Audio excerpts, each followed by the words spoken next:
Hi guys, कैसे हो आप लोग? आई होप सब ठीक होंगे। सीडीपी का पीवाईक्यू करा रही हूँ, ध्यान से देखें और बहुत अच्छे से कराती हूँ समझाकर। वीडियो के लाइक और सब्सक्राइब करें, आगे पोस्ट करें, अच्छा लगे वीडियो तो।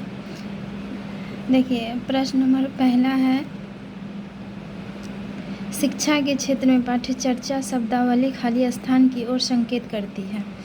तो ऑप्शन है शिक्षक पद्धति एवं पढ़ाई जाने वाली विषय वस्तु, विद्यालय का संपूर्ण कार्यक्रम जिसमें विद्यार्थी प्रतिदिन अनुभव प्राप्त करता है, मूल्यांकन प्रक्रिया, कक्षा में प्रयुक्त की जाने वाली पाठ्य सामग्री।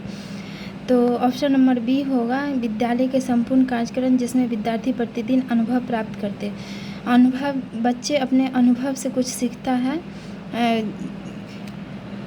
तो बी ऑप्शन राइट होगा पहला काम।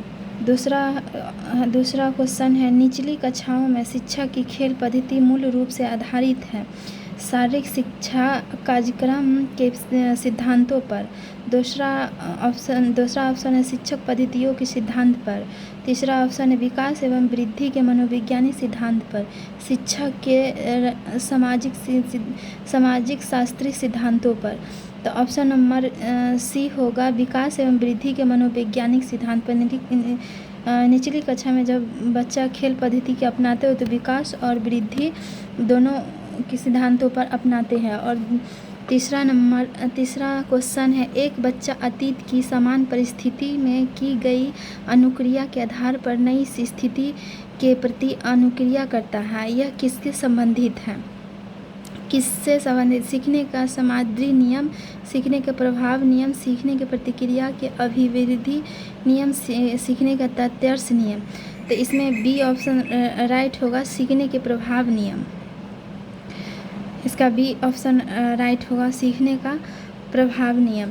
और चौथा है डिस्लेक्सिया जिससे संबंधित है। डिस्लेक्सिया हिंदी में इसको पठन विकल्प कहते हैं। इसको पठन विकल्प, जिसको पढ़ने में कमी आती है उसको डिस्लेक्सिया कहते हैं। तो मानसिक विकार, गणितीय विकार, पठन विकार, व्यवहार संबंधित विकार, तो डिस्लेक्सिया पठन विकार को कहते हैं। तो ये सी ऑप्शन सही है। पांचवा क्वेश्चन, विशेष आवश्यकताएं वाले बच्चों को शिक्षा उपलब्ध कराई जानी चाहिए। विशेष उसको कहते हैं जैसे स्कूल में बच्चा विशेष कि कोई अंधा रहता है, कोई नंगड़ा रहता है, ये सब रहता है ना, उसे विशेष बच्चा कहते हैं। उसे विशेष होने के अनुभव नहीं कराएंगे, ये गलत चीज़ है। इसे उसको नामीकरण नहीं देंगे।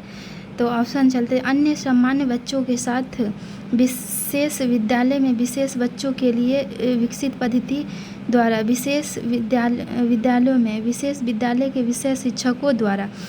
तो विशेष आवश्यकता वाले बच्चों को किस में रखेंगे? जो सब एक साथ, समावेशी शिक्षा का मतलब होता है सारे बच्चे एक साथ पढ़े, या कोई भी ऊंची जात का हो चाहे नीची जात का हो, या कोई भी विकलांगता हो, कुछ भी हो, वो सब एक साथ पढ़े। तो अन्य समान बच्चों के साथ पढ़ना, ऑप्शन नंबर ए सही होगा। आकलन को उपयोगी और रोचक प्रतिक्रिया बनाने के लिए खाली स्थान के प्रति सचेत होना चाहिए। तो अलग अलग विद्यार्थियों में तुलना करना, विद्यार्थियों को बुद्धिमान का औसत विद्यार्थी की उपाधि देना, शिक्षक और शैक्षिक क्षेत्रों में विद्यार्थियों को सीखने के बारे में जानकारी प्राप्त करने के लिए विविध तरीकों के प्रयोग करना, प्रतिपुष्टि फीडबैक देने के लिए। तो आकलन सबसे बेस्ट ऑप्शन है, सी ऑप्शन राइट होगा। सबसे अच्छा शैक्षिक और शैक्षिक क्षेत्रों में विद्यार्थियों को सीखने के बारे में जानकारी प्राप्त करने के लिए विविध तरीके से प्रयोग करना है। विविध बहुत इम्पोर्टेंट होता है। सातवां क्वेश्चन, खाली स्थान प्रतिभाशाली होने का संकेत नहीं है, यहाँ नेगेटिव पूछ रहा है। तो सृजनात्मक विचार प्रतिभाशाली बच्चे के लक्षण है। दूसरा ऑप्शन है दूसरों के साथ झगड़ना, और तीसरा ऑप्शन है अभिव्यक्ति में नवीनता, और चौथा ऑप्शन है जिज्ञासा। तो सृजनात्मक प्रतिभाशाली बच्चे के हैं, तो ये राइट नहीं होगा, नेगेटिव पूछा है। दूसरों के साथ झगड़ना, ये ऑप्शन सही है। दूसरों के साथ झगड़ना प्रतिभाशाली बच्चे के संकेत नहीं है। अभिव्यक्तित्व में नवीनता, ये प्रतिभाशाली बच्चे के, जिज्ञासा, ये सब प्रतिभाशाली बच्चे के संकेत है। और 8वां है, बच्चे दुनिया के बारे में अपनी समझ का सृजन करते हैं, इसके श्रेणी को जाता है। सृजनात्मक, ये प्याजे की ओर संकेत करते हैं। ये सिद्धांत संज्ञानात्मक बच्चे दुनिया के बारे में अपनी समझ का सृजन करते हैं, इसका श्रेणी प्याजे ने दिया। इसका प्याजे का सिद्धांत है संज्ञानात्मक विकास का सिद्धांत। इसमें ये प्याजे ने दिया था, प्याजे वैज्ञानिक के नाम है, चैप्टर है जिन प्याजे के सिद्धांत जी। और 9वां है, कृतिका अक्सर घर में ज़्यादा बात नहीं करती, लेकिन विद्यालय में वह काफ़ी बात करती, यह दर्शाता है। तो कोई भी व्यक्ति कहीं कम बात करता है तो उसको बात को मान्य नहीं रखता है, इसीलिए वो ज़्यादा बोलना पसंद नहीं करते हैं, और जहाँ उसको बात के सपोर्ट मिलता है वहीं बोल पाता है। तो यही पूछ रहा है। तो विद्यालय हर समय बच्चों को खूब बात करने के लिए अवसर देता है, ऐसा नहीं है, विद्यालय बात नहीं करने देता। वो अपने शिक्षकों की यह मांग होती है कि, दूसरा ऑप्शन है, शिक्षकों की यह मांग होती है कि बच्चे विद्यालय में खूब बात करें, ऐसा नहीं है, ये भी नेगेटिव है। और तीसरा ऑप्शन है, कृत्रिम को अपना घर बिल्कुल पसंद नहीं है, ऐसा नहीं है। और चौथा ऑप्शन है, उसके विचारों के विद्यालय में मान्यता मिलती है, ये ऑप्शन राइट है। जहाँ पर जिसको जो इज्जत मिलती है वहीं पर लोग बात करते हैं, बोलते हैं, जहाँ पर जिस बच्चे को मान्यता मिलती है वहीं पर बात करते हैं। तो 10वां क्वेश्चन है, एक शिक्षक को अपने विद्यार्थियों की क्षमताओं को समझने का प्रयास करना चाहिए, निम्नलिखित में से कौन सा शैक्षिक इस उद्देश्य के साथ संबंधित है? तो शिक्षक समाजशास्त्र, सामाजिक दर्शन, मीडिया, मनोवैज्ञानिक, शिक्षा मनोविज्ञान। तो आजकल विद्यार्थी क्षमता को समझना, आजकल सोशल मीडिया बहुत इम्पोर्टेंट है, तो मीडिया मनोवैज्ञानिक ये होगा, सी ऑप्शन राइट होगा। सीखने की प्रतिक्रिया के अभिप्रेरणा शिक्षार्थियों की स्मरण शक्ति में पैना बनाती है, और पिछले सीखे हुए को नए अधिगम से अलग करती है, शिक्षार्थी को एक दिशा में सोचने की योग बनाती है, शिक्षार्थियों को सीखने के प्रति रुचि का विकास होता है।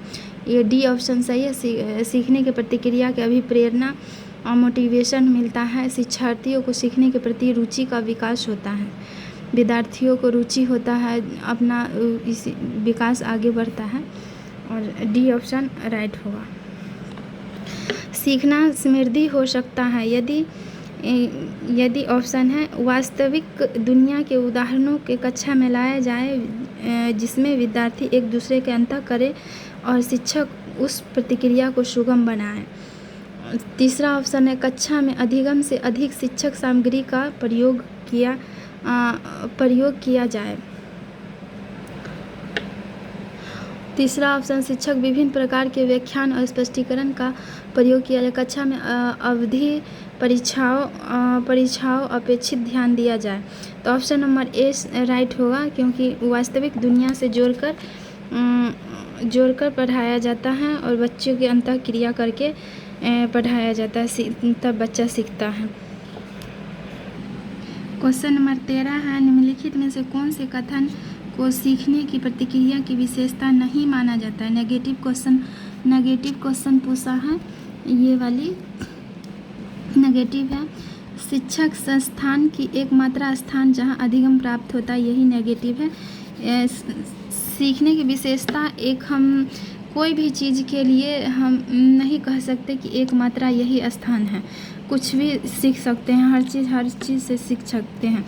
और दूसरा ऑप्शन है, सीखने एक व्यापक प्रतिक्रिया है, ये भी सही है। सीखना लक्ष्य मुख्य होता है। चौथा, अन्य अधिगम भी सीखने की प्रतिक्रिया से संबंधित है। और पाँचवा क्वेश्चन नंबर 14 है, 5वीं कक्षा के दृष्टिबाधित विद्यार्थी 5वीं कक्षा के दृष्टिबाधित विद्यार्थी के बारे में भी पूछा है, जो दिखाई नहीं देता है, उसके बारे में। पहला ऑप्शन है दृष्टिबाधित विद्यार्थियों को निचले स्तर में कार्य करने की छूट मिलनी चाहिए। नहीं, ये गलत है। और विद्यार्थियों को माता पिता को मित्रों द्वारा उसके दैनिक कार्यों करने की सहायता मिलनी चाहिए। नहीं, ये भी गलत है। विद्यार्थी के साथ कक्षा में समान रूप से व्यवहार किया जाना चाहिए। श्रवण सीडी के माध्यम से सहायता उपलब्ध कराना चाहिए। ये सही है।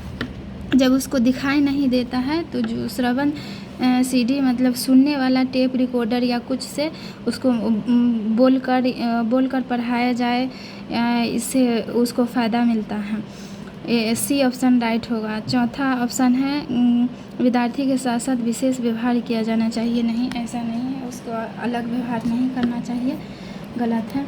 और प्राथमिक स्तर पर एक शिक्षक में निम्नलिखित में से किसे सबसे महत्वपूर्ण विशेषताएं माना जाता है? पढ़ाने के उत्सुक, धैर्य और दृढ़ और शिक्षक पद्धति और विशेषताओं के ज्ञान में दक्षता, अंतः मानव भाषा में पढ़ाने में दक्षता। प्राथमिक स्तर पर जब टीचर बन जाइएगा तब उस प्राथमिक स्तर पर बच्चा को सबसे महत्वपूर्ण धैर्य और दृढ़ होता है। टीचर को सबसे धैर्य रखना चाहिए, क्योंकि प्राथमिक स्तर पर के बच्चा के तुरंत बता दीजिएगा और भूल जाता है, इसीलिए टीचर को धैर्य रखना चाहिए, वो धीरे धीरे सब सीख लेता है। चलिए, तो क्लास के यहीं ख़त्म करते हैं और चैनल को सब्सक्राइब कर लीजिएगा, लाइक कर दीजिएगा, और आगे भी थ्योरी क्लास में लेकर आऊँगी, अब अच्छे तरीके से समझा कर पढ़ाऊँगी। Thank you very much.